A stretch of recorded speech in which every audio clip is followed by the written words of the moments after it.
국민의힘 윤석열 후보의 문재인 정부 적폐 수사 발언에 대해 문재인 대통령이 직접 사과를 요구했는데요. 이에 대한 여야 공방이 격화하고 있습니다. 네, 국회 취재기자 연결합니다. 이준음 기자. 네, 민주당 이재명 후보는 대선 후보가 정치 보복을 공언하는 걸 본 적이 없다며 보복과 증오 갈등이 이 사회를 위험에 빠뜨릴 수 있다고 날을 세웠습니다. 민주당 윤호중 원내대표는 윤석열 후보를 향해 정치 보복이 당연한 나라를 만들겠다는 것이냐며 비판의 목소리를 높였고, 박원주 정책위 의장은 적폐 청산이 필요하다면 첫 번째는 윤석열 후보라고 직격했습니다. 윤건영 의원은 공개적인 정치 보복 선언으로 규정하며 죄도 없는 현직 대통령을 수사하겠다고 공언한 셈이라고 목소리를 높였는데, 청와대 출신 민주당 의원들은 오후에 기자회견을 열고 윤 후보에 대한 규탄 성명을 발표할 예정입니다. 국민의힘은 선거 개입이라고 반발했습니다. 윤석 대표는 중국엔 한마디도 못하면서 야당에만 극대노하다며 명백한 선거 개입이라고 지적했습니다.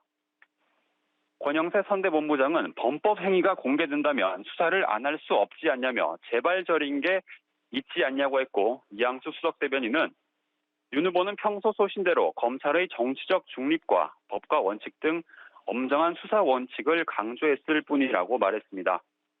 문재인 대통령이 직접 나서 사과를 요구하면서 여야 공방이 더 격화하는 분위기입니다. 네, 이재명, 윤석열 후보는 오늘 각각 정책, 외연 확장 행보를 이어갔는데요. 후보들의 움직임도 짚어주시죠. 네, 이재명 후보는 한국노총의 노동정책 협약식에 참석했습니다.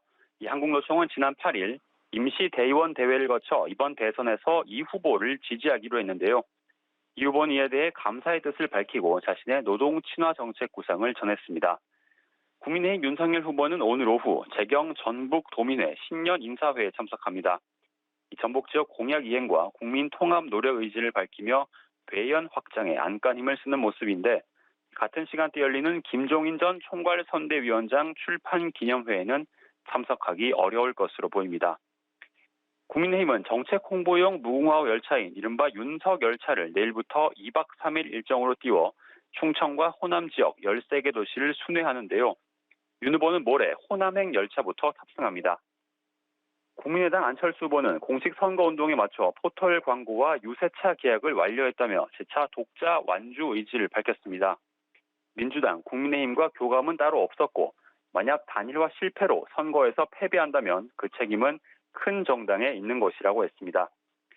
정의당 심상정 후보는 과학기술 부총리제 도입, 정부 출연연구소 연구비 지원 확대 등을 골자로 하는 과학기술 분야 공약을 발표하고, 녹색 기술 혁신과 녹색 산업혁명 시대를 열어가겠다고 강조했습니다. 지금까지 국회에서 전해드렸습니다.